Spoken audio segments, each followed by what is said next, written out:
He moves into it. You're listening to A View from the Hill, There it goes. It's high enough. It's long enough. the Rugby League supporters program. The beauty. It's straight between the posts. Hello and welcome to That's the Way It Was, a program that looks back at the history of rugby league.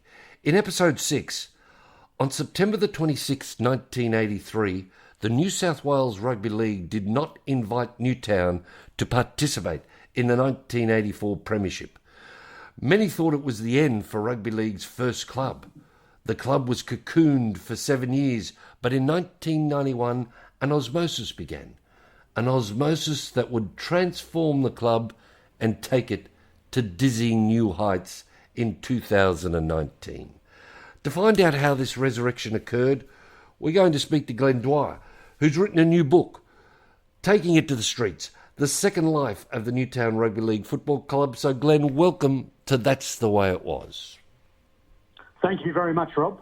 Okay, Glen, your book, of course, starts in 1991, but I thought but before we get to what happened then, we need to find out what happened, well, back from 1984, when the club was removed from the 1984 premiership.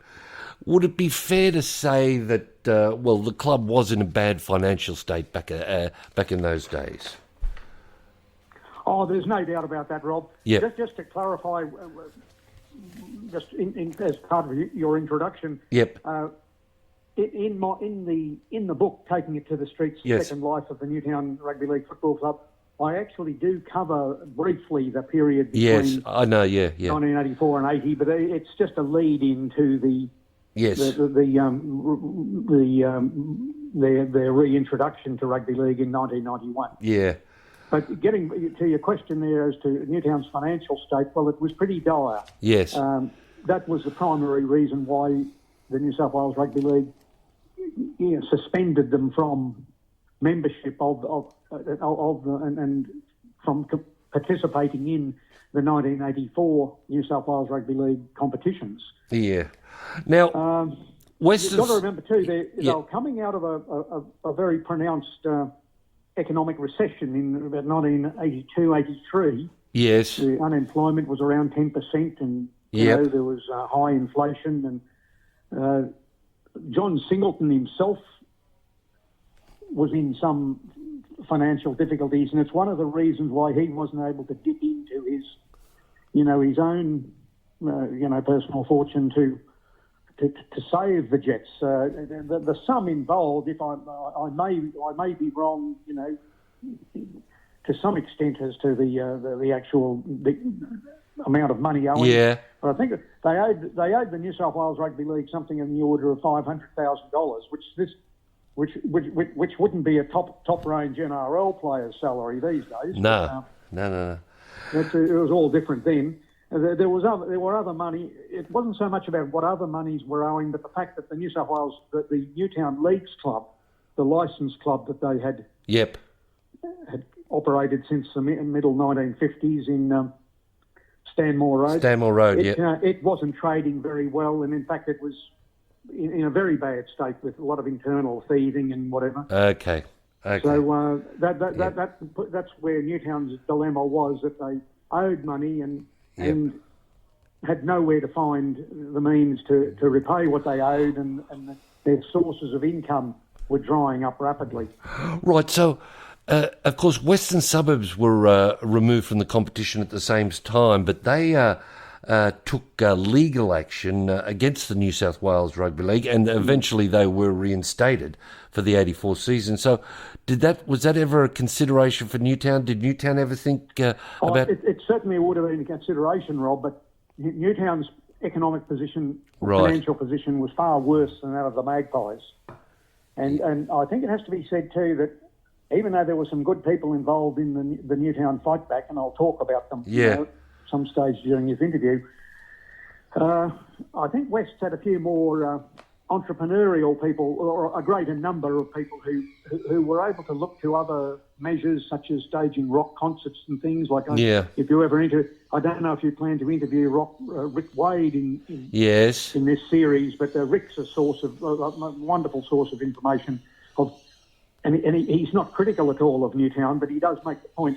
West sort of managed their dilemma a bit better than Newtown did, and that's why, and they were able to afford the legal fees, which Newtown simply couldn't consider taking on a protracted legal fight without money to be able to pay the lawyers. Because there was... And West's in choosing to fight the matter in the courts, found that the New South Wales Rugby League didn't have the power to expel one of its own members because it was a unique type of cooperative arrangement whereby, it was like one in, all in, and one out, no one's out, Okay. They couldn't expel the Magpies, and that's why they stayed in first grade rugby league. Because there was an attempt to relocate. Newtown did sort of try to relocate out to Campbelltown in... That's correct, yeah. Yeah. I actually went to a number of games at what was then known as Orana Park. Yes, yep. Campbelltown, and what we now know as Campbelltown Sports Stadium. The move was intended for Newtown to relocate there and to, run the junior league out there and play as Newtown Campbelltown. But that, on top of Newtown's terrible financial position, yes, the Campbelltown consortium, in just prior to that New South Wales Rugby League General Committee meeting that you're describing of there in late September 1983, the Campbelltown end of the deal announced, the deal was off. They weren't going with Newtown. Right, because they... So that was an absolute mortal body blow to Newtown's hopes. Maybe they'd have been allowed to continue had they been able to go out to Campbelltown. They might have been able to play out there and try and trade their way back into, into profitability and to pay off the New South Wales Rugby League's debt. But that was the absolute last nail in the coffin, you might say. Now, the other thing that I found interesting, Glenn, there was that Newtown are excluded. I suppose another death knell, you might like to say, another nail in the coffin was that the Newtown Juniors, of course, were split up and siphoned off to various other clubs. But the other interesting thing is that Newtown did you retain your voting rights at the New South Wales Rugby League? Yes, it was a curious position, and I honestly don't, I wasn't involved in I wasn't a director of the club in that period, and if I can announce this on yes, on a media source, I actually went over to South Sydney for a number of years. Oh, in that.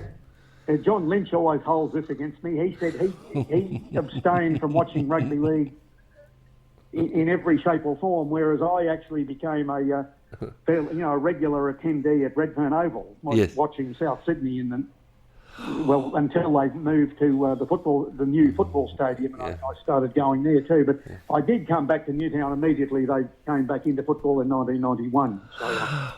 So I partly absolved myself for doing that. Most of the Newtown junior clubs did end up joining the South Sydney. The thrust of your question there.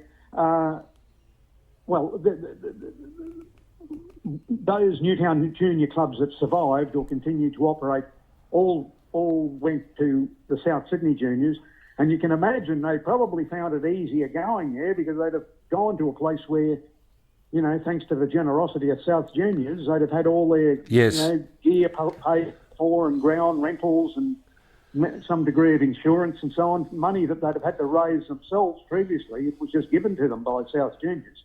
Yes, okay. So it would have been like, Christmas coming early for the likes of Camperdown Dragons moving over to South Juniors. All right. Now, during this period, but there is one sort of important development. That's in 1989 when Newtown gets involved with the Cooks River Bowls Club. Yeah. Yes. Well, just prior to that, see, what led to that combination coming into being was that the Newtown Leagues Club was sold. In attempting it's next to impossible to sell the Leagues Club when they first got into when the extent of their financial difficulties became apparent. Yes. And when they were put out of the New South Wales Rugby League competition, between 1984 and the late 80s, it was a very difficult matter to find anyone willing to pay a reasonable price. Okay. for the Newtown Leagues Club premises and ground and Yep. land. Yes. Because there'd been a tremendous hollowing out or a collapse of the Sydney real estate market following on from the economic recession of 1982 and 83. It took a long time for the real estate market to recover, particularly in certain areas of commercial activity, and it was only until about 1988 that they found a buyer who was able to offer anywhere near the price that they were asking for the Newtown Leagues Club. Okay. When the Leagues Club was sold, they were able to pay out their debts to the New South Wales Rugby League Club, the New South Wales Rugby League. Yep. And also to pay out the players from 1983 who hadn't received all of them contract payments. Now that goes to show you how badly off Newtown was, because a guy like Singo, for whatever perceived faults he might have, they wouldn't extend to not if it was in his power to have paid the players in 1983. I can guarantee you he would have. All right, okay. And you can imagine the likes of Frank Farrington, that would have just broken his heart, having to say to players, we've got nothing to pay you with for your final year in wearing Newtown's colours. But in 1988, they finally got the money and they were able to make good those okay. debts. All right, now you mentioned there Frank Farrington, because in 1990, the New South Wales Rugby League starts a new competition called the Metropolitan Cup. And in fact, it was Frank Farrington, who was the Newtown president at the time, I think. Secretary. Yeah. Secretary. Barry Vining was the president. Barry Vining. Well, Frank Farrington had long advocated for this sort of competition. He'd be saying for some time that there was a big gap between A-grade junior football and the professional ranks. For sure, yeah. Yeah. And in 1991, Newtown enters a team into the Metropolitan Cup. So how did this decision come about, mate?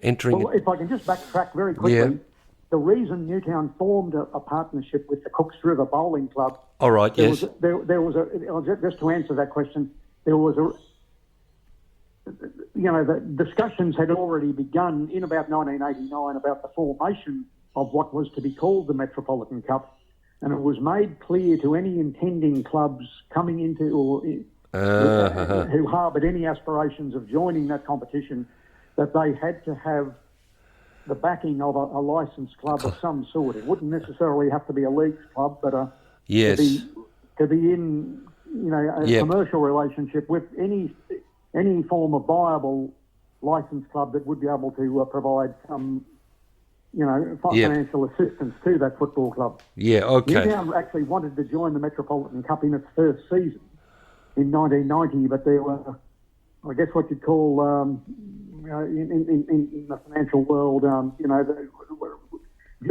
what's the word for due prudence or yes, yeah. There were sort of monitoring obligations that had to be complied with that Newtown weren't able to sort of comply with in 1990, but they joined in 1991.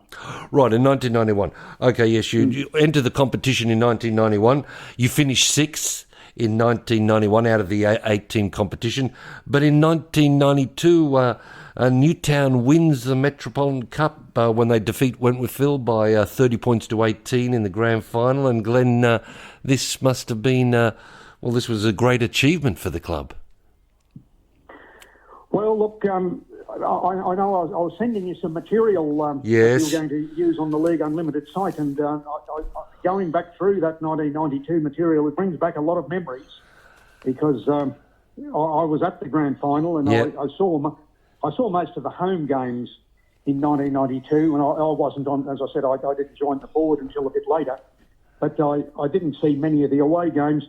The 1991 season, if I can just quickly say, it was a bit of a disappointment, because with all the pride and the tremendous sense of to some degree of justice prevailing, of Newtown coming back into active rugby league again. I can remember the first game in 1991 was against Guildford at Erskineville Oval because Newtown didn't play at Henson Park in those early years. No, we'll get you. For various reasons. And this particular game at Henson Park, the comeback day, there was quite a good crowd.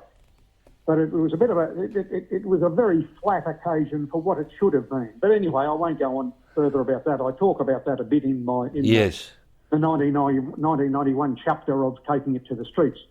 In 1992, the team was considerably strengthened and Chicker Moore played a huge role in making some very good signings or recommendations for players for Newtown to sign. Among them being Freddie Teasdale, who Chicker had got to know at North Sydney because Chicker Moore, in Newtown's period of what Cole Murphy once described as the 7 years in hell. 1984 to 1990, when Newtown didn't play rugby league.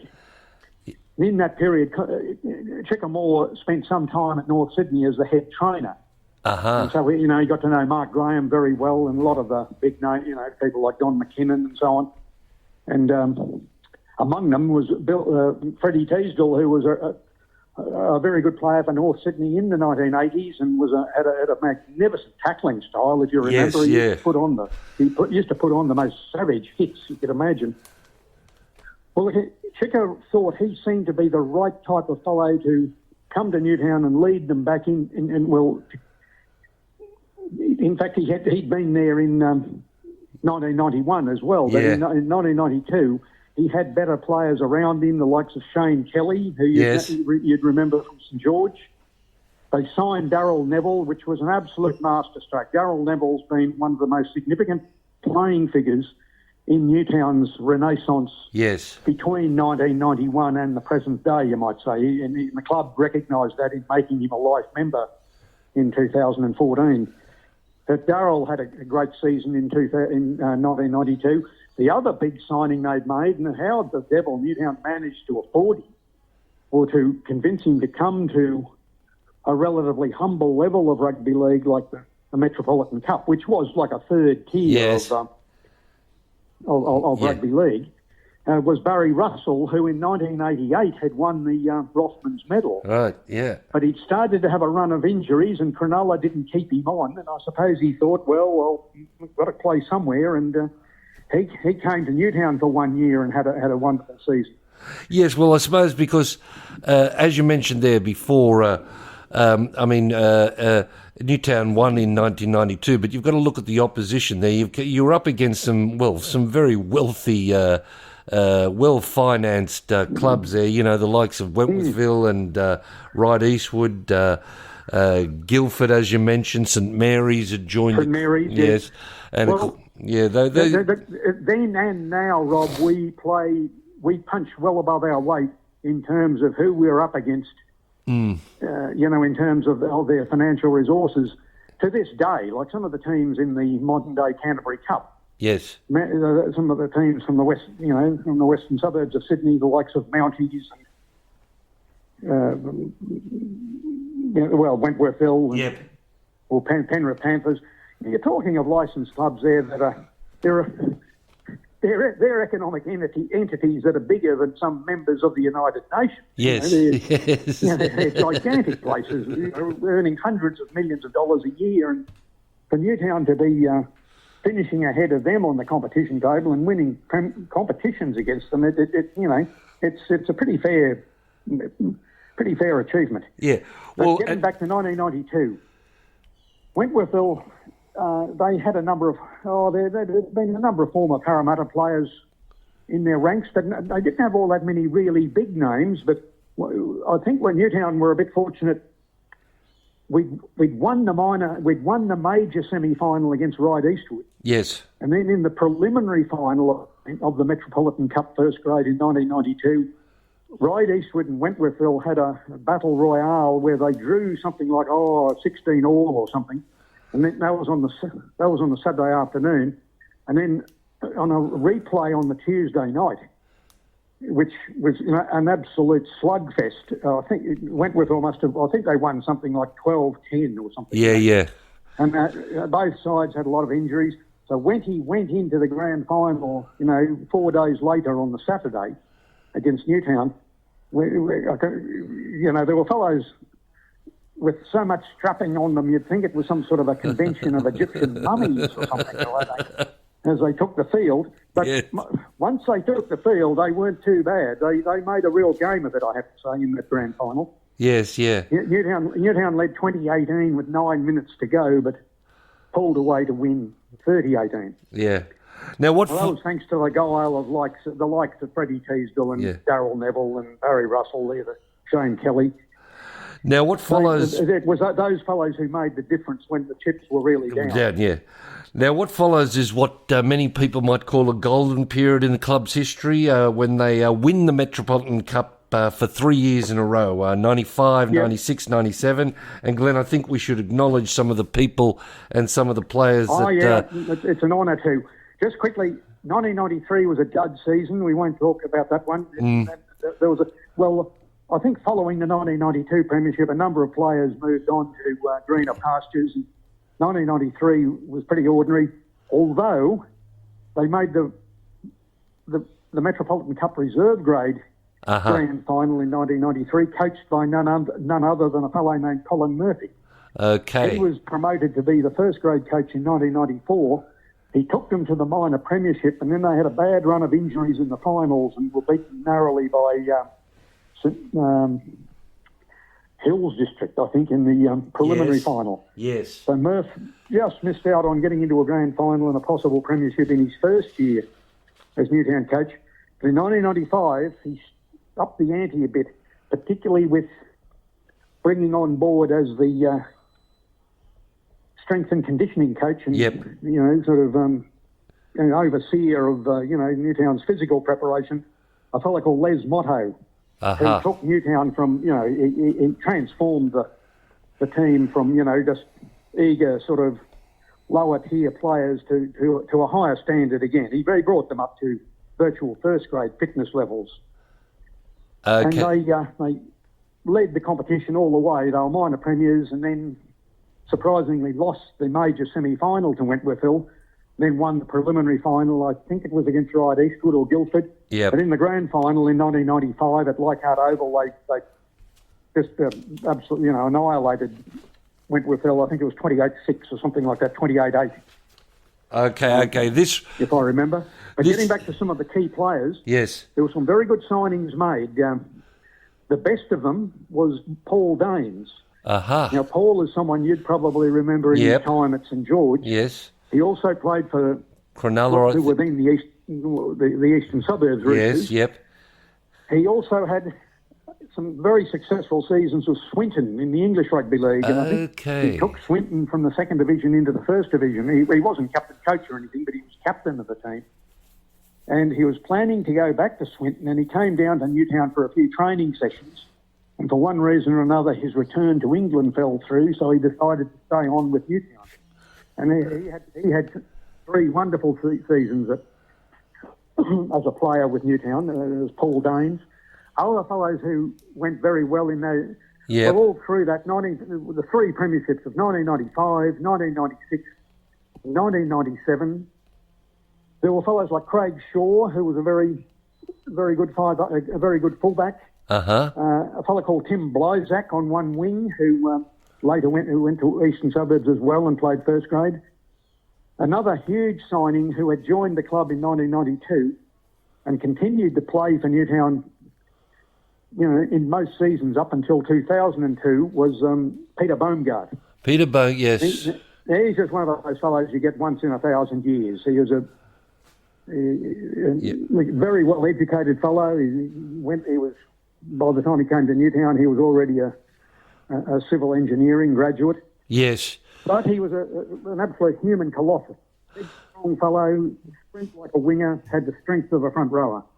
And he actually did one of those rare cases of someone who started on the wing and then moved through several positions, finally ending up in the front row. Right, yes, because it was, yes, yeah.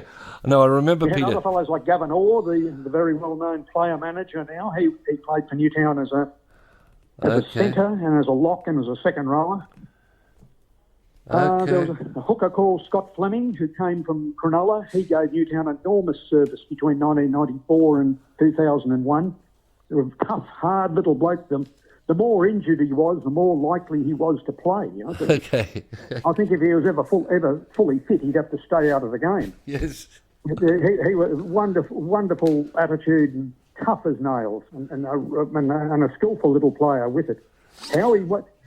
There's a consistent theme with a lot of these blokes, which just goes to show you how faulty is the recruiting system of so many first grade clubs. Because why weren't these fellows seen and taken into full-time contracts? Because many of these guys in Newtown was just very fortunate to have the combination of the ability of these players under Colin Murphy's coaching. Yeah. Because Murphy was the ideal bloke to be coaching a club that gloried in backs to the wall sort of situations, and All right. the tougher it was, the more he liked it. Okay, Glenn, at this point, we've got to remember that at the ARL level, of course, the Super League war has commenced, and Newtown had an involvement in that to some extent. Well, the Super League... They formed a partnership with South Sydney Yes. at the end of 1994, unbeknownst what sort of a holocaust was going to occur to rugby league, in April 1995. Yes, because... and that was of great concern to South Sydney too, because it ultimately led to them being expelled from the first grade competition. And of course, Newtown have got their club offices at the South Leagues Club, and I understand there was an amount... They formed a very strong partnership with South Sydney. They played their home games out of Redfern Oval. Yep. They were usually on Friday nights, and as I describe in my book, they were fairly harem-scarum occasions, I can tell you, with a few people getting into South Leagues Club and having a few glasses of the singing syrup, and then coming over to watch Newtown that night at Redfern Oval. There were some funny occasions that I will remember. But there was a debt. Of course, South Sydney are removed, and of course, South Sydney's financial position becomes a bit precarious. And was there a debt? Did Newtown have a debt to the South Sydney Leagues? Yes, indeed. I want to make it very clear on this program. Well, the real debt, an enormous debt of gratitude that the Newtown Club owes to South Sydney, and particularly to men like George Piggins, who was the chairman of the South Sydney Club at the time, and people like Darryl Bampton, who was the chief executive. Yep. They gave Newtown terrific support, because despite our success, this was a quandary we faced in those years, Rob, was because I became a director in 1994, so I was in a first-hand position to see what was going on. In that hat-trick of premierships between 1995, 96 and 97, despite our success on the field, it was the devil's own job to attract reasonable sponsors. Yes, yep. And we weren't getting the crowds at Redfern Oval anything like we get at Henson Park today. Mm-hmm, yep. But that's understandable too. The Metropolitan Cup it's the equivalent, it was the earlier equivalent of what we know now as the Ron Massey Cup. Yes. Well, I've never heard of any big crowds at Ron Massey Cup games. Yeah. And likewise with the Metropolitan Cup in the 1990s, it was seen as a sort of a type of third-grade competition, and, the public treated it accordingly. You'd get the Newtown diehards would attend, and I would dare say the crowds we got at Redfern Oval were in the order of, 500 to 1,000 or something like that. But our own financial position was very precarious indeed, and we weren't able to offer big match payments to the players. Mm-hmm. Despite the fact they were winning us premierships. Yes. And every year we'd run up this, an ever-growing deficit, and every year South Sydney would pick that up for us, despite their own problems. Okay. Because they weren't doing very well on the playing field in first grades, and so they had problems in terms of sponsorship and crowd figures and so on. But they were terrific people to deal with, and I have to make it clear right now, and another fellow who would vouch for this for me is, Terry Rowney and Barry Vining would, for sure, but John Lynch was a fellow director with me, and he knew exactly what the score was, and time and again he used to say to me, he said, Souths have just been so good to Newtown, they're almost like blood brothers, All right, now, at this point, I think I'd like to ask you, talking about Newtown's financial position, I want to ask you about the Narellan golf course. Oh, Mate, now this golf course has got a long sort of history in... yes. It'd be fascinating to see the history of it from the very start, Rob. Now, I think does it date back to about just after World War II? I think it was seen as by the New South Wales Leagues Club when it got going yes. as a place for rugby league people to sort of, you might be turned away from ritzier places like the ritzier golf clubs around Sydney. They must have thought, well, we'll build our own, Yes, and there was a golf club out there. There was a motel. There were tennis courts. And it was very like an American country club sort of setup. But and the older leagues clubs who'd formed in the 1950s. Yes. Nearly all of them had membership of the rugby league country club as it was known. Okay. And was there ownership? It was in the geographic location of Narellan, but it was known mainly as the Rugby League Country Club. Yeah, but was there was actually a training ground there too, because the country rugby league teams used to often stay there and prepare for their games against City there. Right, but was the ownership of this club, was it spread amongst the individual clubs? Like, for instance, yes, indeed, they were all equal members. Okay.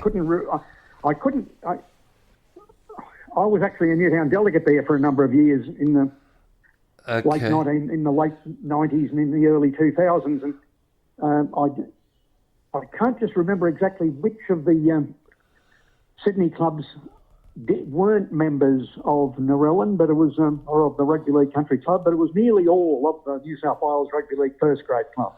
Okay, so is Newtown... An idea Manly weren't, because it wasn't practical for people to live on Manly and to be going down to play golf at Narellan. They must have thought, well, we won't get enough use of it, so we won't join. Well, just about everyone else was. Yeah, but my understanding is some of the clubs have sold their interest or have sold... Yes, yeah. That was a tricky business because you had to sell to an existing member. That was part of the club rule. Okay. Then they made an exception for South Sydney because when they were running short of money, they sold their membership to South Juniors on the grounds that there was sort of like one cousin selling to another cousin. Yeah. Okay. And it wasn't a one brother selling to another brother. It's not like they weren't going out. They weren't going outside of rugby league or outside of the broader confines of the New South Wales Rugby League. And was it Newtown from the 1990s realised, look, there's no point having this. Yep. Potential asset there doing nothing for us because we had no one making use of the place. We, for a number of years, made it known to the other members that our share was up for sale. Yes. And there were no real takers because I think virtually, with the change in the demographics of Sydney. Okay. The entire place was getting more valuable, and other clubs the other rugby league clubs would have been thinking, well, look, what have we got this, sort of an anachronism of a place, a rugby league country club that they weren't getting full value out of, and that they might as well sell up and get there. But they could, there was a diminishing market. Not everyone could sell to everyone else. If you only had the 10 or 11 shareholders. Okay. Did Newtown eventually sell its share in the club? Yes, they did eventually. Well, we did go close to reaching a sale, but then by that stage, everyone else wanted out. Okay. So this is when they said, well, we'll sell as a united block to first of all, there was the economic strategy of getting a developer to come in and get the place up to such a level of modernity that it would make more money and make it worthwhile to stay a member. But the GFC put paid to that. The GFC of 1998. I well remember the day it was announced that the consortium, and I think they were known as it was a Swedish sort of international development and financial corporation. Babcock and Brown was their name. They had English names, but it was essentially a Swedish consortium. They were prepared to buy the whole lot out and turn it into Townhouses. condominiums and, aquatic centres and more than one golf course. Oh, right. But they were blown out of the water by the GFC. So the next party who came knocking was a crowd from Japan called the Sekisui Corporation, who saw the possibility of redeveloping the golf course but building a lot of housing there. Okay. And ultimately they were the buyers, and that's when Newtown got not as big a payout as they wanted, but enough to. They still retain some of those funds now that are invested. All right. Okay. So now, let's go to the year 2000. The New South Wales Rugby League starts the New South Wales Premier League, and the Newtown president there, Barry Vining, has arranged a relationship with the New Zealand Warriors. So Newtown I can tell you, most certainly was Barry Vining involved, and also John Singleton. I would think Barry, even though Singo hadn't, he sort of left his involvement. He finished his close involvement with Newtown in about 1984. He still retained an interest in the place and friendship with Barry Vining and Terry Rowney and Frank Farrington. He actually became the club patron in 1995 with the passing of Fred Daly, who had been patron of Newtown from about 1949 through to the time of his death in 1995. So Singo stepped in to take over the role of official patron of the Newtown club. Right. So how did this? But then Singo Singo played a major role in. I think he must have had business connections in New Zealand where he got to know people on the then Auckland Warriors board. Yes. He must have pitched the idea to them. Look, you've got a second grade who play in the, all your players who you need to develop to have playing for you in the National Rugby League. They're playing in, a lower standard.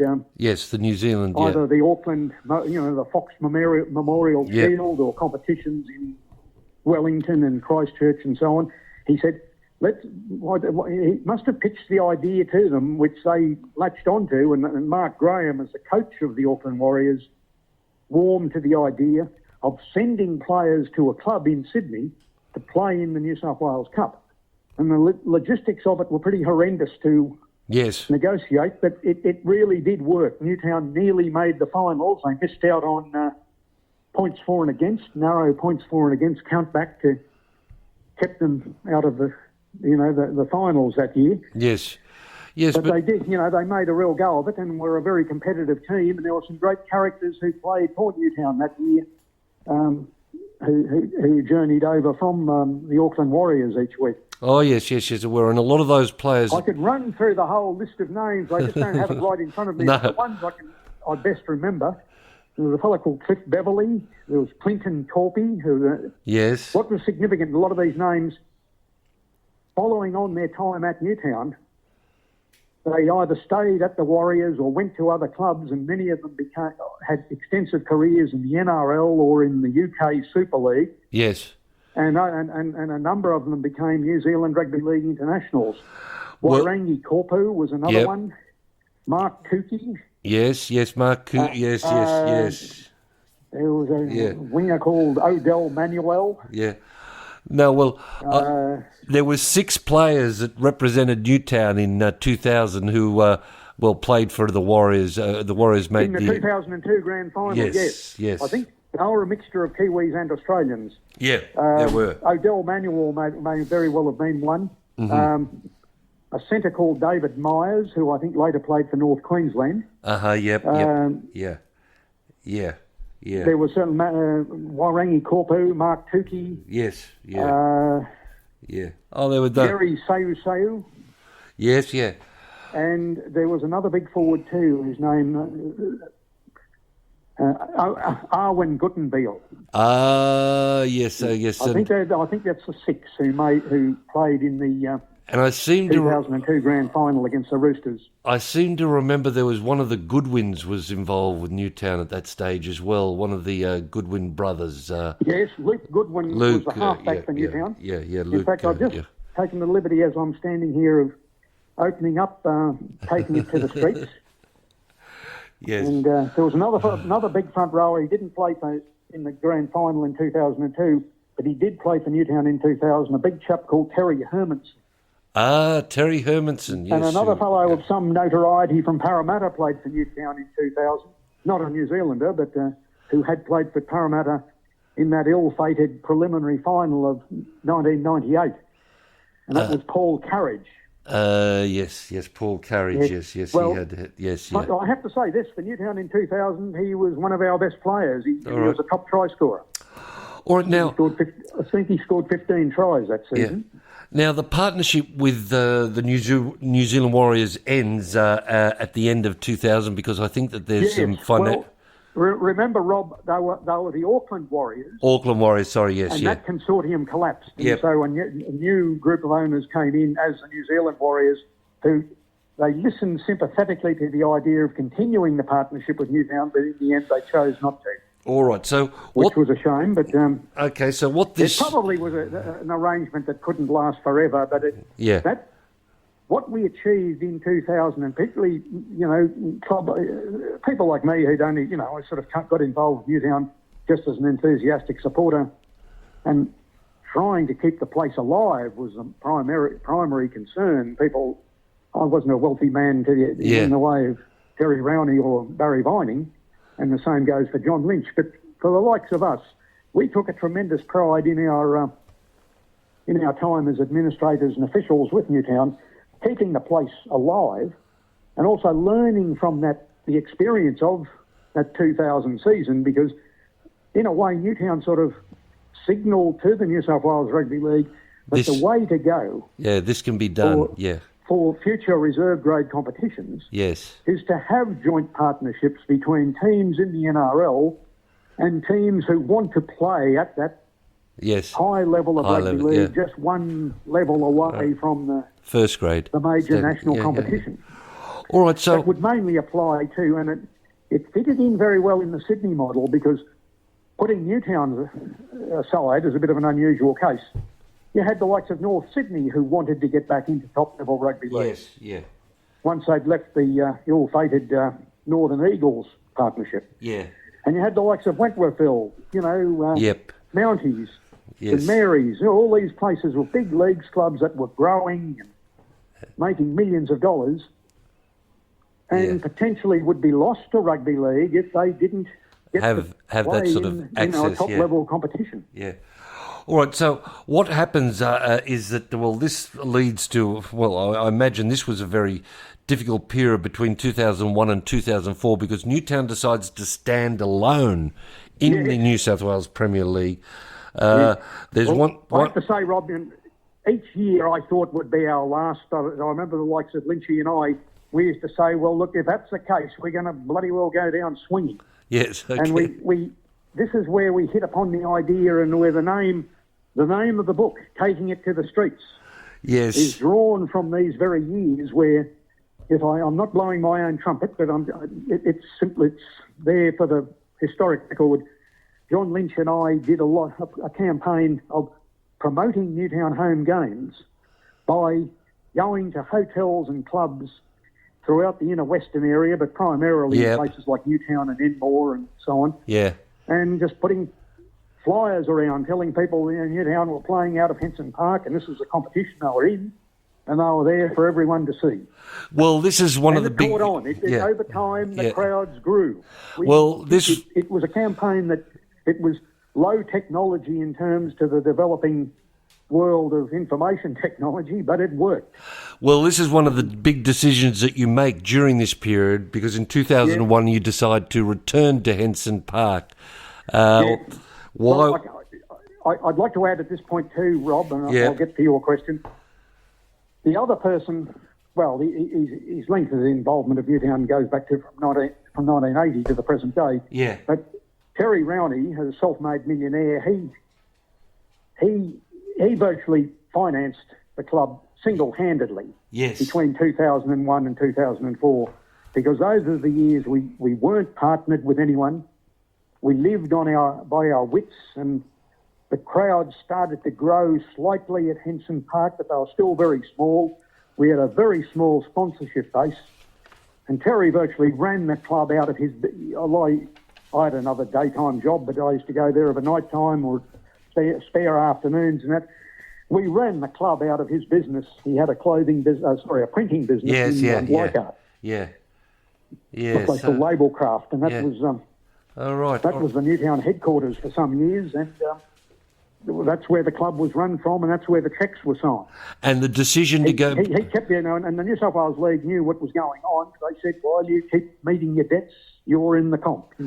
Okay, and the decision to return to Henson Park? That was taken in 2001 because in 2000, in that partnership with the Auckland Warriors, we had 3 games there. Yeah. One was the return game to Henson Park, and the place was in pretty much disarray. It was in very bad shape. The dressing rooms were just an absolute wreck, and the playing surface was pretty bad. Pardon me.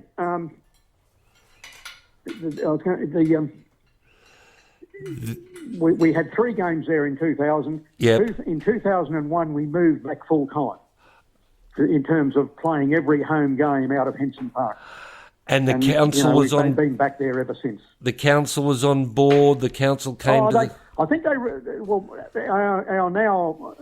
our contemporary president, Barry Cotter, yes, was the mayor of Marrickville at that time and a great Newtown supporter. So he was always enormously supportive, but there was only so much they could do. Like a smallish inner city council just didn't have the spare money. He couldn't take full money out of, other areas of essential council business to pour it into Henson Park.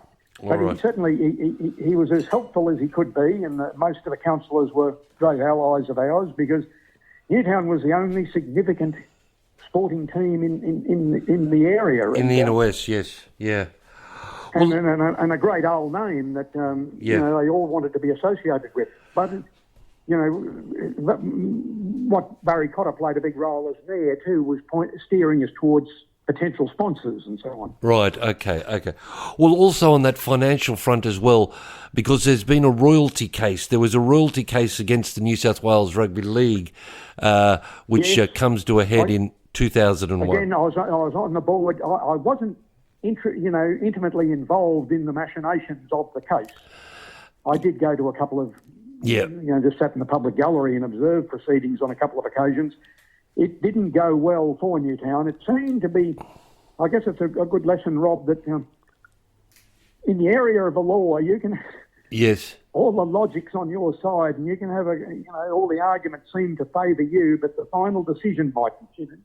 Right, because ultimately we got out relatively lightly because the New South Wales Rugby League could have held the legal fees against us too. Right. But we didn't get what we were after. We were arguing that from the time of Newtown's, from about 1979, when Singo had struck a deal with the New South Wales Rugby League on commercial rights to merchandise and so on, Right, okay, because Newtown was after... One of his companies did, that we were arguing that there were monies owed to us for merchandise sold during the period from about 1979 through to about 2002 or something. Yep. That we should have had a share of that we'd never been paid for. Okay. But unfortunately, we didn't win it in the court. It was privately arbitrated. Actually, it didn't go to a full court hearing. All right. So now in 2005, Newtown does form a feeder club relationship with Cronulla. Yes. It's a very significant year for our club, Rob. Yep, in the 2005, and I give great credit to the Sharks, even though we were only with them for a year, because I think they had sort of internal difficulties. Of course, they were heading into terrible financial waters themselves. Yeah. Well, that particular year, they used to send us, there were some weeks there where we'd take the field with about 15 Cronulla blokes of the 17 players, you know. Well, you made and some wonderful players amongst them. You made the preliminary final. Newtown get to the preliminary final of the Premier League. We did, there. yes. Beaten by... We're in the bloke who probably... we came up against a very much informed young Jared Haynes in the preliminary final. So sometimes, you know, some figure will emerge out of history who'll come and bite you, you know. Yes. But we had some terrific players in that team. Yeah. The foremost was Nathan Merritt. Yeah. Now, why Stuart Rayter didn't use him more in first grade with the Cronulla Sharks, that's up to Stuart and creation. As far as I'm aware, it was Nathan was magnificent for us. He scored an enormous amount of points. I know. I can just check the figures for you. He was famous in one game against Penrith at St Mary's Stadium, like a standalone. 4 tries or 5 tries and so many goals. 5 tries and 10 goals. Yes. And in the season he scored, well, let's see, points. But he did eventually go Leading try scorer Nathan Merritt with 30 tries for the season. Leading point scorer Nathan Merritt, 282 points for the season. But he did go. At least in he went. 2005. At least he did get on to have a very good first grade career. Oh yes, well he left Cronulla at the end of that season and went to South Sydney. Yeah. Had a long career in the NRL and played State of Origin. Yeah. Why I say it was a landmark year for the club. We made the finals for the first time in the second tier of rugby league, the Premier League as it was known, and later became the New South Wales Cup. There were some terrific players in the team. There was one of a very good centre called Ryan McGoldrick. Yeah. Nathan Merritt was fullback. All right. In the forwards, there were people like Sam Icemonger was the team captain. All right. Hooker was Kevin Kingston, who had a great season. Yep. In fact, and then left later to go to Parramatta and Penrith, and had a long career in the NRL. All right. There was a fellow who played for Canterbury Bankstown and then came to Newtown. He wasn't from Cronulla. Dave Thompson was a very good front rower. Yes. Yep. Okay. All right. Russell Aitken at 5'8". Yep. All right. So all told, we had a very another wonderful centre, and on the very day in that preliminary final where we were narrowly beaten by Parramatta with Jared Hayne on fire, a fellow who was ruled out with a hand injury who would have made a difference had he played in that game was Beau Scott. He was a young centre in those days, but he was clearly on a path towards higher things. Okay. He had a great year at Newtown in 2005. All right, so that partnership with Cronulla just lasts for the 1 year, but in 2006, Newtown forms a much longer term partnership with Eastern Suburbs, and again this leads to great success because Newtown do make the 2006 grand final, where again you come up against Parramatta in the grand final in 2006. And yes. Now that was a premiership that got away on us. We were very unlucky. Yep. We had some terrific players come across from the Roosters, and again, just like Cronulla, each week it wasn't a matter of how few we were getting from our partnership club, but how many. Yes. And well, the thing you've got to remember, Ricky Stewart was the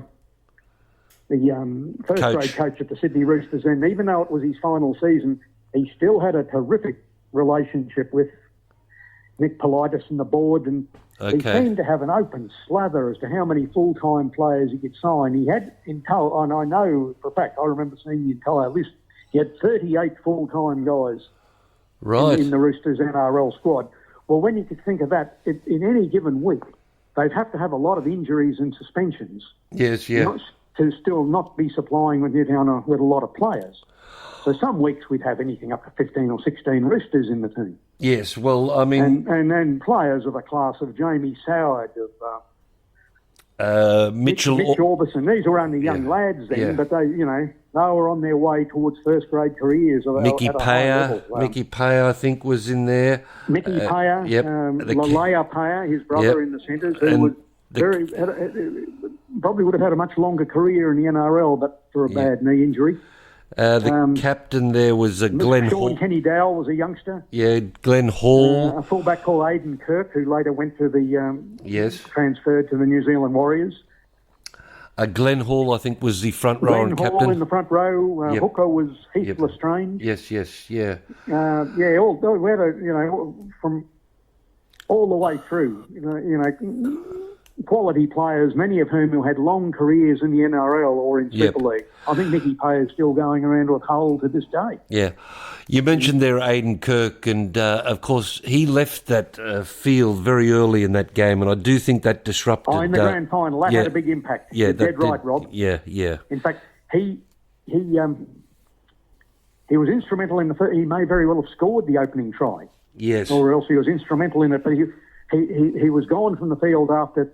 around 10 minutes. Yes, yeah. And that threw out the balance of our bench, and it did. The stopgap fullback didn't play all that well, and he wasn't a Roosters player. Yeah, but the other thing was we were dreadfully unlucky.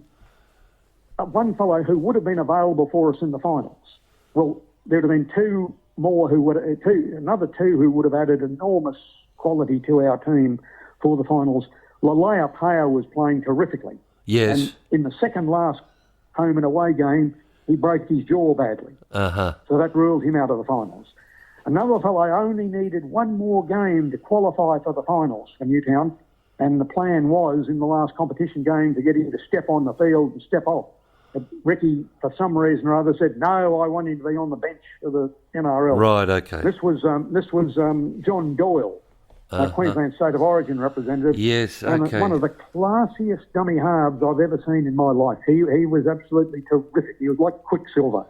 The slickest character, beautiful back-of-hand passes and things.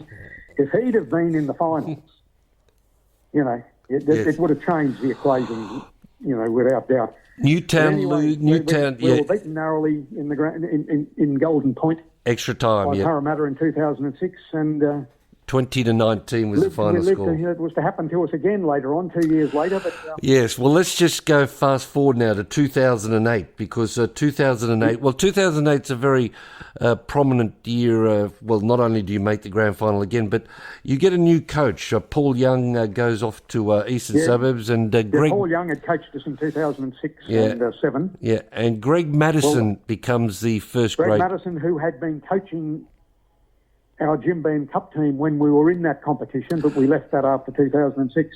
Yes. But Greg became an assistant coach in 2007, then stepped up to take on the New South Wales Cup job.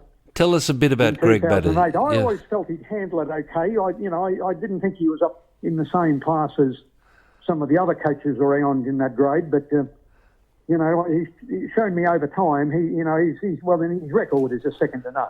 We've been in the finals most seasons in the time he's been the coach.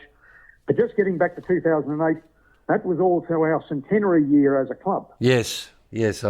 So, it was a year of enormous events. There was, there were centenary events to attend at other clubs, and Newtown's centenary dinner, held in early July at the Petersham Town Hall, was one of the best occasions I've ever seen, in the history, in my time with Newtown. It was very well organised, and there was about 400 people there, so it was a terrific night. All right. And that's where the Newtown team of the century was named as well. All right. So Newtown make the grand final there, and this becomes, the grand final itself becomes a history-making match because it turns out... the longest senior rugby league game in the history of the code. Up until a few years later, we're in the Group 21 grand finals. I think it was Scone and blessed Denman or someone. I think they played about 4 minutes longer. Okay. And great Newtown's record, but unfortunately, the 2008 grand final was that was another opportunity, or a grand final that slipped away on us because just in that particular case, a couple of injuries during the finals Yes. saw us go into the 2008 grand final with a very determined but a badly balanced sort of a side. And Rory Koch-Jason, who was a good youngster on the rise, had to play at halfback where he is normally a hooker. Yes. And he didn't do anything wrong, but he just wasn't an experienced halfback. A bloke who steered the game against us was still in first grade level rugby league, was Jimmy Maloney. Yes, James Maloney played for... He was 5'8" for Wentworthville that day, even though I don't remember him being absolutely outstanding, but he was very competent. Yes, yeah.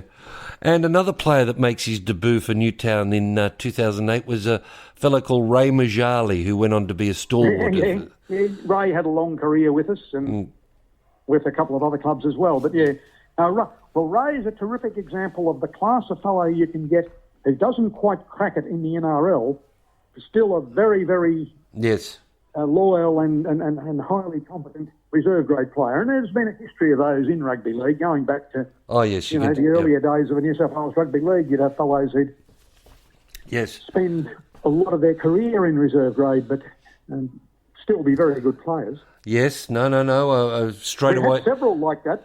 I'll just throw in a few more names. Ryan Verlinden was another fellow. Yep. In that class.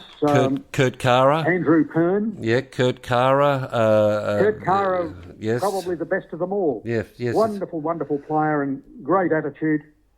Yep. And it was during this year as well that there was a relationship was formed with a Park spaceman, wasn't it? Wasn't it? Yes.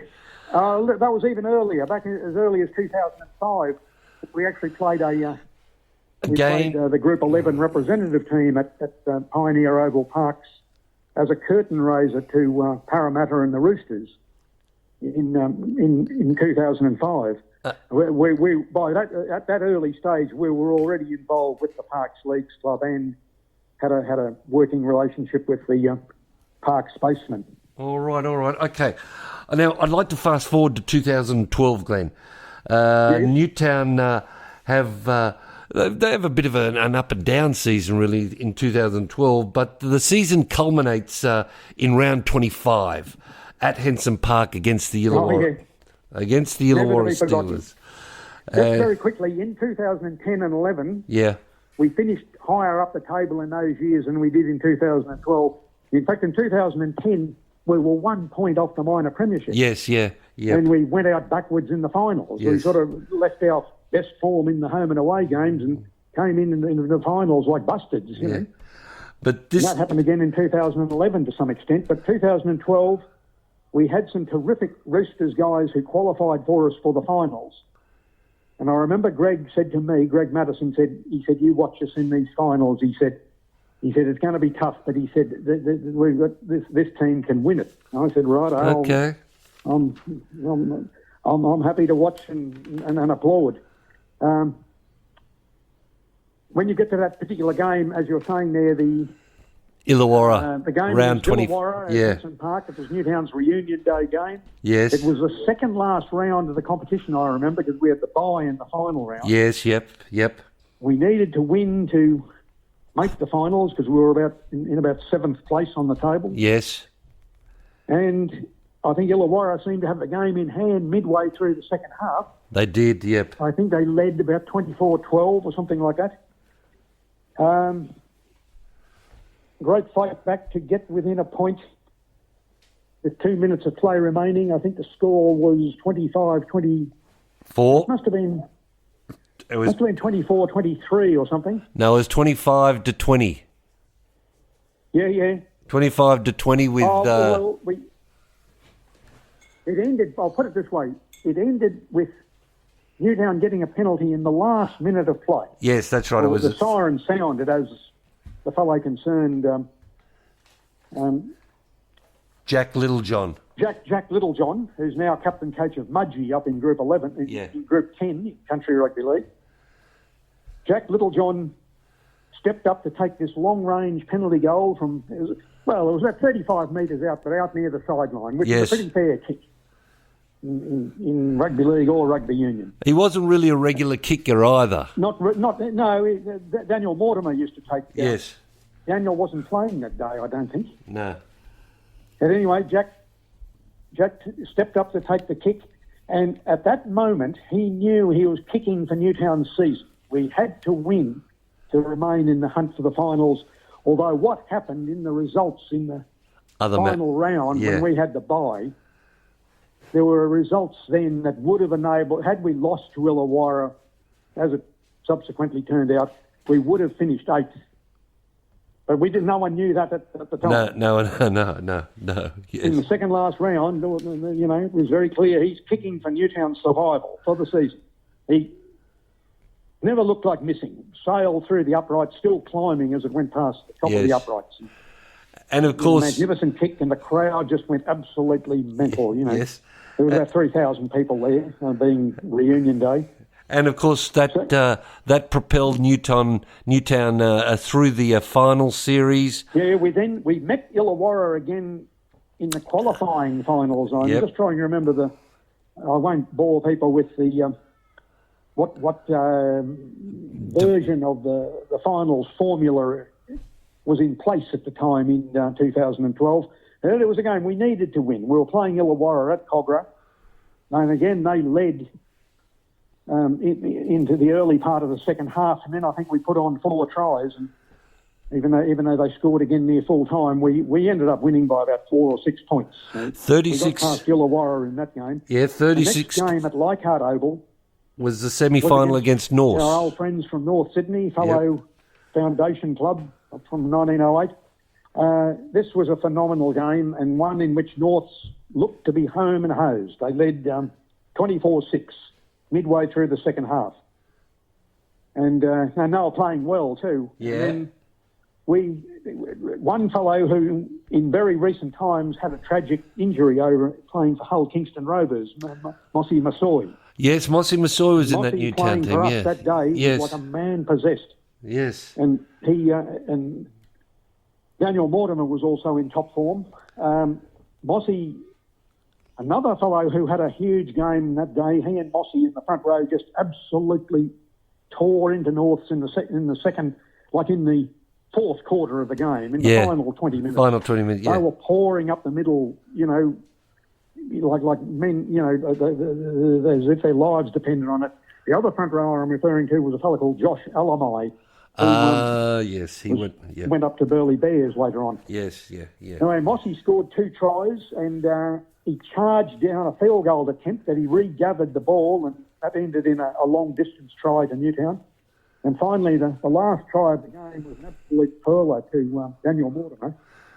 He went in at having trailed 24-6. It was 30-all at full time. So we go into another golden point situation, and I'm thinking, oh, no, are we going to see, a repeat of 2006 and 2008? But on this occasion, I think someone craftily stripped the ball. Well, made it look like North. Yes, stripped the ball in the tackle. Newtown gets there was a long-distance shot at penalty goal from a bad angle.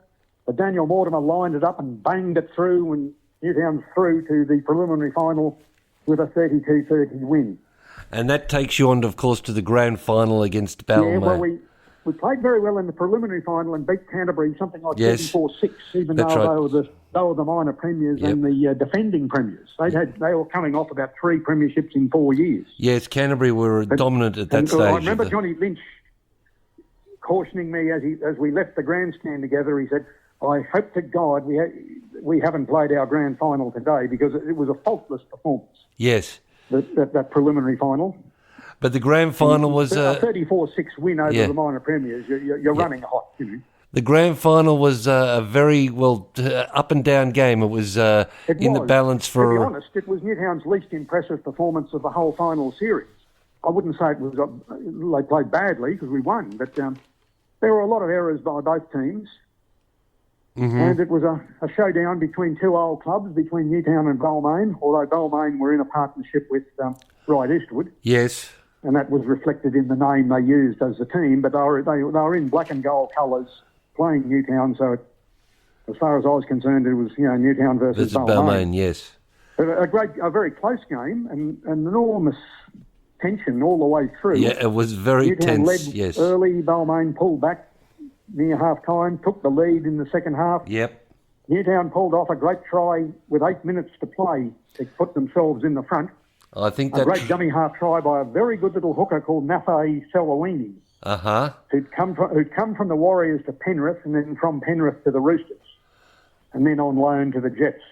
Little nuggety five, very, very fast out of dummy half, and like trying to contain a jack-in-the-box, Okay, but that, again, it's a major achievement for the club to win the Tremendous moment. It was sort of, I remember Terry Rowney in tears said to me at full time, he said, this vindicates, and Barry Vining used similar words, he said, it vindicates everything we've done since 1984, Mm-hmm. It's made it all worthwhile. It's justified our existence. Yeah. And everything we've done has been, proven to be correct today. All right. Again, Daniel Mortimer had a wonderful game in that grand final. He scored a try. Daniel Mortimer was captain of Newtown on that day. Did he score a try? He certainly he kicked. His goal kicking was very well, but his general kicking game played a big role where Newtown turned the ball over a few times, but he'd often retrieve the situation by kicking the ball, deep into Balmain territory, and it'd sit in there in goal, and they'd have to race back and get it. Yes, yeah. No, I think he did set up a try for Daniel Tupou, of course. I think so. Yes, Daniel Tupou went on to play. And I'll tell you what, he went within about a foot of scoring late in the second half, where Nafe Salawini then dashed into dummy half and went one way and went back another to score the winning try. Can you believe that Balmain got across the line late in that game, beyond when the score was 22-18 to Newtown? They got across the line in the, I suppose it would have been the northwest corner or somewhere. Blake dived, they rubber kicked into the in goal. Yes. Or it dived at it. The ball passed under his body. He didn't ground it. Yes, I know. And the touchy insisted that the referee send it up to the bunker, and oddly enough, a former Newtown player and referee, Phil Cooley, made the decision. But he said, I wasn't rorting it. He said that ball went under his body and he didn't ground it. It wasn't a try. No, yes, there were those moments. All right, now... So that's all we'd have needed to go. Yes. To be 22 all with a minute to go, you could be sure the Balmain goal kicker would kick it from the sideline, but it didn't come to that. All right, now, Glenn, some fantastic success on the field, but off the field, there's some things going on as well. The Newtown Club starts a beer, footy and food festival to be staged annually. Well, that actually came a little bit later on. 2016 was the first of these. I think what can be said about it, Rob, is it says that there are some very good people on the Newtown board, and I'm excluding myself. I'm talking of a younger brigade of the likes of Stuart McCarthy, Jeff Gabriel, Albie Tallarico, David Ray, Steve Wade. There's young business-savvy characters there who are really tapped into the modern lifestyle of inner Western Sydney and the great demographic changes that occurred. Yes, but it's not the Newtown of earlier working class days, because it doesn't exist anymore. These are, you're looking at, $2 million terrace houses and so on. It's a different place. And these guys thought out this idea of a joint venture with a music promotion company, as it was, to run a community festival in conjunction with a live Newtown Rugby League game, yes. And it's proved to be a magnificent and incredible success, I think, Glenn. Oh, yes, as long as the weather holds good. I don't know what the crowd's going to end up getting to, because it's grown each year. Yes, the last year... It's grown in terms of the number of marquees with gourmet foods and boutique beers and ciders and things on sale, children's entertainment. What's interesting, I've made a point of wandering through the crowd on these occasions, and you talk to people, and many of them are seeing the first live game of rugby league they've ever seen. Yes, mate. Yes. This is what I've discovered One as young well. woman asked me, she said, it was very good you were able to get these boys to come along and have kick the football around today. And I said, well, they happen to be playing a competition game. You know, she had no idea of what the spectacle was. But at the same time, it's good that, you know, hundreds and even indeed thousands of people are being exposed to rugby league and the experience at Henson Park Yes. that otherwise they wouldn't be, you know. No, I can And remember. some of them are bound to return at some stage. Yes, no. I can vouch for this, mate. I know that I've taken people there on this day and they will return, and I've met these people that you talk about. That It's a very happy occasion. I've It's never- terrific for families, children yes, to yep. play. these people that have People never... bring dogs and, you know. People that have never Well, the been... crowd touched 10,000 this year. Like, that's how Yeah. big it got, you know. People that have never been And that's to... Newtowns. They're people coming in. The opposition don't bring anyone because, No. you know, in lower grade football, you know, people tend not to travel away to watch their team because if they're going to pay money to watch rugby league, it's going to be at the NRL level. So the likes of Penrith coming to play Newtown, if they happen to be our opponents on the day of the beer, footy and food festival, well, you can be sure Penrith wouldn't bring No. 50 people to the game. No, I know. So everyone else there has come from presumably, mostly from inner Western Sydney Yep. to attend the community festival and have a great time and watch Newtown play. And they leave with very good memories and they will return. Exactly. Yeah, they've seen some great games. There's been some terrific games turned on there too, and mostly Newtown have won. I think Penrith beat us on one occasion. Other times we've beaten the Warriors, we've beaten Canterbury. Yep. And on another occasion we beat Penrith, I think. Yep. So, Now, Glenn, that brings us to 2019 and the 2019 season. Well, in a lot of ways, it's similar to what happens in 2012. It's a bit of an up and down season, really, for Newtown, but you make the finals. And, what happens during this final series, the 2019 New South Wales Cup final series? well, we'd have gone in as underdogs in the game against Mounties out at Campbelltown Stadium. Yep. But we won that game very convincingly. I think it was something at the order of 44-20. We led all the way and we never, looked like... actually, Mounties did lead midway through the first half, but from that point onwards, Newtown asserted control and went on with it very well. The second game was an absolute classic of its kind, playing our old friends again, North Sydney, yes. at Leichhardt Oval. Yes. Norths again ran up a huge lead. Yes. And one player in particular, who I think is one of the best players I've seen playing in second-grade football in recent years, and how he's not... If the Roosters don't use him in first grade, well, someone else will. A fellow called Tatili Tupanua. Oh, right. Okay. Terrific running back rower. He killed us that day, but not to the extent that he didn't win the game for Norths, because the Norths, by this stage, are partners to the Roosters in the Canterbury Cup competition. Yes. So anyway, Norths ran up an early lead, but then Newtown, with the likes of Will Kennedy, Jack Williams, Braden Trindle, Billy Magulius, people like that, they turned on some wonderful football, some long-range tries. Yes. The game had an ending not unlike that of the famous 1968 English Rugby League Challenge Cup final at Wembley. The score was North scored the last try of the game because they hit back late in the second half. I know, yes. I think it was Tupanua, or no, it might have been big tall centre who he's recently got injured and won't be available for the Roosters for a while. Right. Smith. Yes. He raced around, scored right in line with the left hand, in front of the left hand upright. And the hooker, the halfback and goal kicker, a fellow called Drew Hutchinson, yes. has the kick to make it. His successful kick would have made it 30 all going into Golden Point. Who knows what that would bring for Newtown. Anyway, 30-28, here he is, virtually in front of the posts. And he missed it. Kicking well all day. Yes. Perfect weather, perfect conditions to kick in he comes to take the kick, wham, hits the upright and bounce away. Yeah. No goal. Newtown wins 30-28. Yes.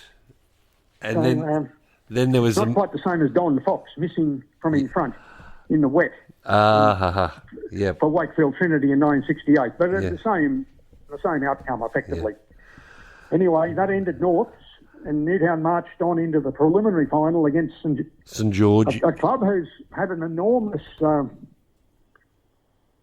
advantage, or I'm trying to think of what's the word, Hopes on Yep. Newtown over several seasons, St George Illawarra.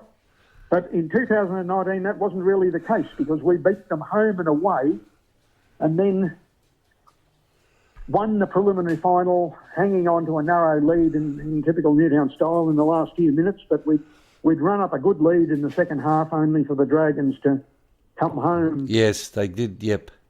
With a vengeance, but didn't quite get there. 22-18, or 20, might have been 22-20 full-time score. Yeah. So Newtown are through to the grand final from 7th place, as they were in 2012. And you And play... amazingly enough, their opponents, Wentworthville, Finished 8th. who had finished 8th, Yes. as Balmain had in 2012. 2012, So yes. there was some unusual symmetry between the two seasons. And, of course, So it when was was... out to Bank West Stadium on the Sunday, 29th of September for the grand final. And, of course, this renews a very long rivalry that Newtown have had with Wentworthville, starting back in the 92 Grand Final Metropolitan Cup. Yes, it dates from the Metro Cup days. We've often met in major games. Oh, yes, major games. There were the 2 grand finals that went to extra time. Strangely enough, this was another thing the 2019 grand final had in common with 2012. 2012 was Balmain's final appearance. Yes. In the New South Wales Cup, because they went into partnership with Western Suburbs as West Tigers. Yep. In 2013 and onwards. And in 2019, this was to be Wentworthville's final appearance in the New South Wales Rugby League Canterbury Cup, because Parramatta were taking over the running of the... We're going to run their own second grade from 2020 onwards. Anyway, I guess it's all very recent. A lot of people would have seen the game on TV if they weren't there. Yes. A great game, but Newtown won pulled back to 14-all to go into extra time. A long-distance penalty goal by Braden Trindle. Yep. And Newtown had scored 2 tries in the first half, but sort of had played pretty well in the second half, but didn't gel together quite well. Missed a few opportunities in the second half. But they looked threatening. Went into Golden Point. Yep, went into Golden Point. And this was not Golden Point. Extra time. Extra time, sorry, yes. 5 minutes each way, compulsory playing time, and after that, Golden Point.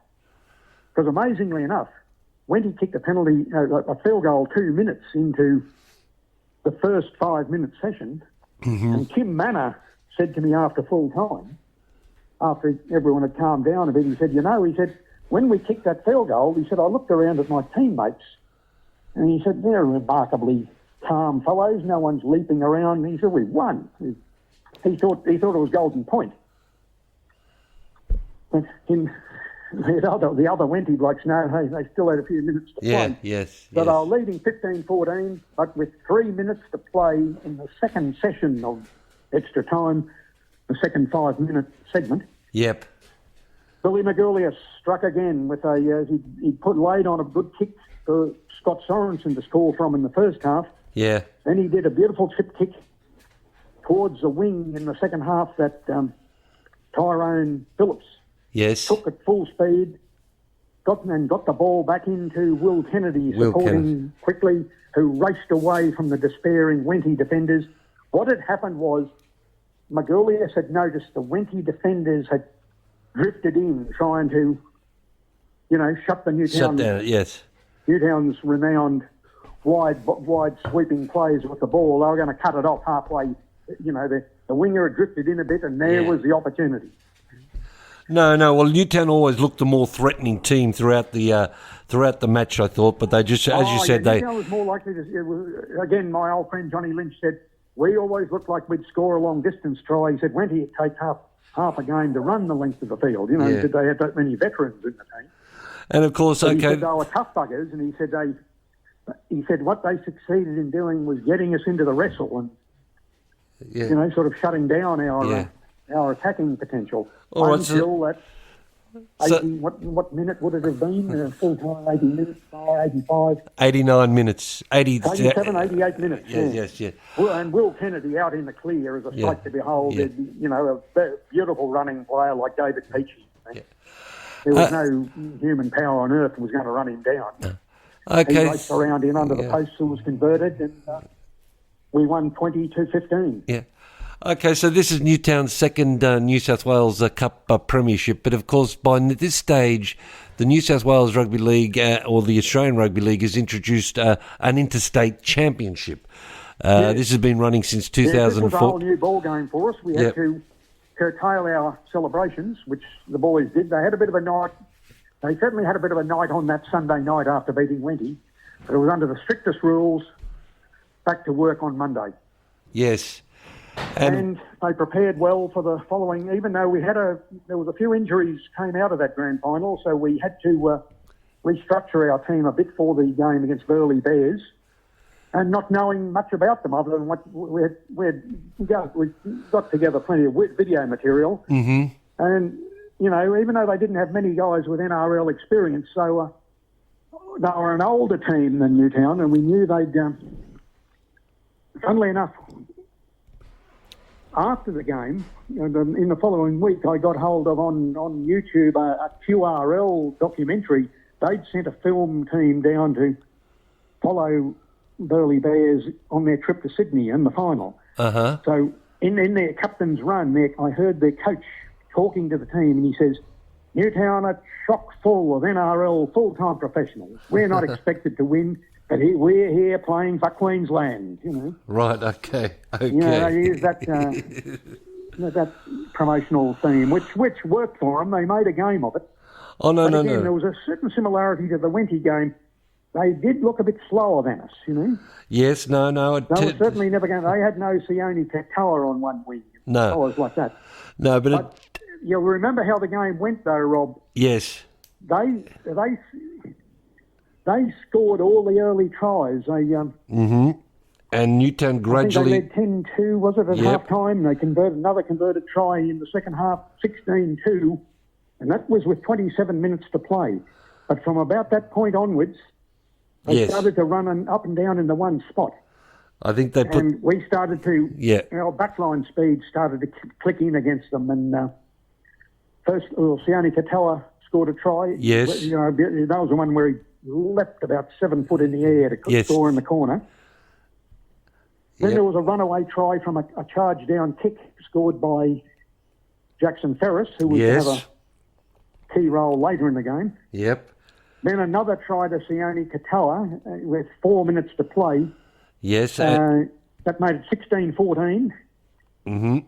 Braden Tringle wasn't quite he wasn't kicking as well as he had in the grand final against Wentworthville. His kick went wide, so at 16-14, you'd think Burleigh would play out time, but they didn't. They made a fatal mistake late in the game. They ran it on the fifth tackle for some inexplicable reason and lost the ball when they could have kicked into the corner. Yep. From that changeover, history tells us that Billy McGurlius got hold of it, looked, showed the ball one way, then put in a chip kick behind their fullback, which took an incredible right-hand turn, and Jackson Ferris racing through, snapped it up and ran 40 metres to score under the post. I know, it was an incredible, because when the kick went through, I sort of thought, he's kicked it straight to... it bounced in the middle of three Burleigh Bears players. Yes, it didn't go completely behind their fullback. He could have run onto it, but the bounce eluded him. As you say, it was in between two Burleigh players. Yes, so it was a magnificent win. Okay, so Glenn, it's 35 years, 1984 to 2019. Yeah, we covered 84 to... We're now in 2020, so getting on to 36 years 36. And 29 years since Newtown came back into football. Yeah. there are a lot of people who have helped take Newtown to these new heights. Not only yourself. You've spoken there about Terry Rowney, Barry Vining, Greg Matheson. They're two names that recur time and again. They are the men of that period who deserve the greatest praise. There's the administration staff, all the game day volunteers, the players. Yes, there's a lot of people, like as you know, at a Newtown home game, there's a lot of people who either work there or they volunteer to help out as volunteers. Yeah. A lot of people needed to make these occasions work. But I'm just wondering, there's one group of people there we haven't spoken about, the supporters of the Newtown Club, the 800 and 900. Great characters, 800 many loyal people. The 800, 972. I think a lot of them, it's really become, Newtown is almost a cult team to follow for them, I think. What role have they played in this revival, Glenn?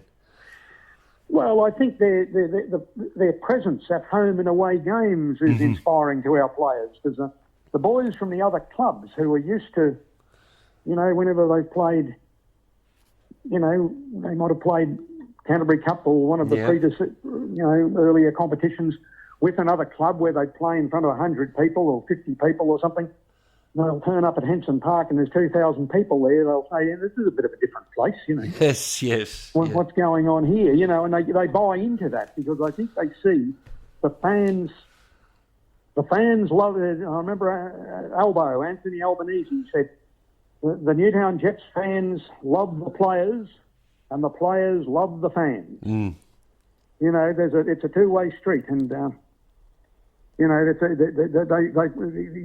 it's really worth mentioning the role they've played in Newtown's achievement. Part of this revival. All right, that's the way it was. Newtown, 1984 to 2019. My name's Rob Corra. On behalf of Glen Dwyer, this program was produced by Tony Peterson. Until next time, may the force be with you.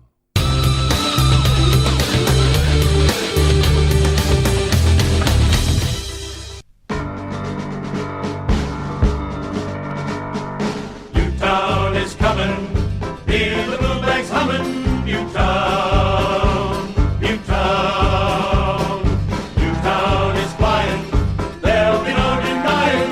Newtown, Newtown, 13 men all dressed in blue, look at us, they're coming through. Newtown, Newtown, is the team that takes the field, it's the team that will not yield. Blue Reds hear the crowd, they're roaring, flashing, blues are scoring. Newtown is coming, hear the blue bags humming.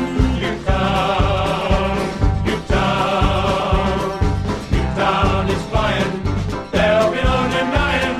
Newtown, Newtown, 13 men all dressed in blue, look out 'cause they're coming through. Newtown, Newtown, is the team that takes the field, it's the team that will not yield. Blue bags hear the crowd, they're roaring, flashing, dashing, blues are scoring. May the force be with you. The blue bags humming. Newtown is flying, there'll be no denying. Newtown, Newtown, Newtown.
Yeah, I was just looking at it there where...